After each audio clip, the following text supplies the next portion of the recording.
வணக்கம் நண்பர்களே. நடிகர் விஜய் அரசியலுக்கு வந்துவிட்டார். ஏற்கனவே அது எல்லாருக்கும் தெரிஞ்ச செய்தி.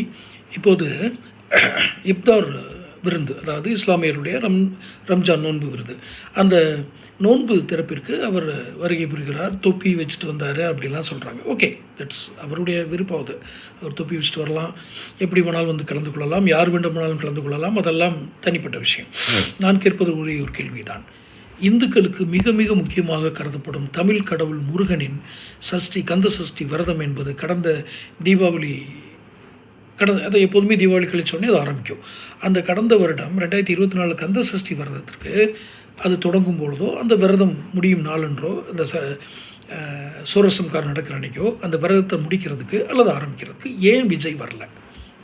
விஜய்க்கு என்ன தயக்கம்? கந்த சஷ்டி விழாவில் கலந்து கொள்வதில் விஜய்க்கு என்ன தயக்கம்? ஏன் அந்த இதை தவிர்க்கிறார்? அவர் ஏன் வாழ்த்து சொல்லலாம் கேட்கல. நீங்கள் ரம்ஜான் நோன்புக்கு போகிறீங்க, கஞ்சி குடிக்கிறீங்க, அந்த நோன்பத்தை முடிச்சு வைக்கிறீங்க, ஆரம்பிச்சு வைக்கிறீங்க, ஏதோ ஒன்று பண்ணுங்கள். நாங்கள் அதெல்லாம் எதுவுமே யாருக்கும் எந்த அதில் வருத்தமோ கோபமோ எதுவுமே கிடையாது, கருத்து வேறுபாடு கூட கிடையாது. ஆனால் நீங்கள் கந்த சஷ்டி விழாவை புறக்கணித்தது ஏன்? யாரும் உங்களை அழைக்கவில்லையா, நினைவுபடுத்தவில்லையா? அதெல்லாம் சொன்னால் உங்களுக்கு அது மிகப்பெரிய குற்றமாயிரும். இப்போ நான் சொன்னதெல்லாம் சொன்னோம்னா, யாரும் எங்களை அழைக்கலை அல்லது ஞாபகப்படுத்தலைன்னு சொன்னால், நீங்கள் மறந்தது ஏன்?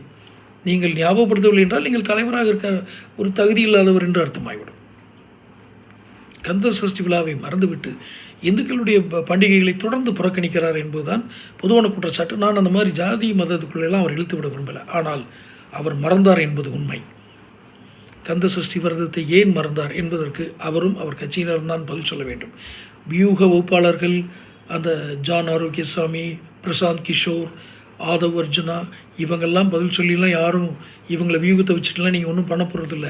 நீங்கள் கள அரசியலை மறந்து விட்டீர்கள் விஜய், மறந்து கொண்டே வருகிறீர்கள்.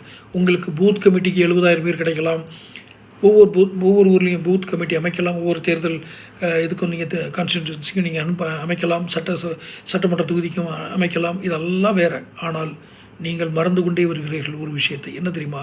மக்கள் ஆதரவை இன்னும் நீங்கள் பெறவில்லை. நினைவில் வைத்துக் கொள்ளுங்கள். இது தொடர்ந்தால் அது உங்கள் விருப்பம்.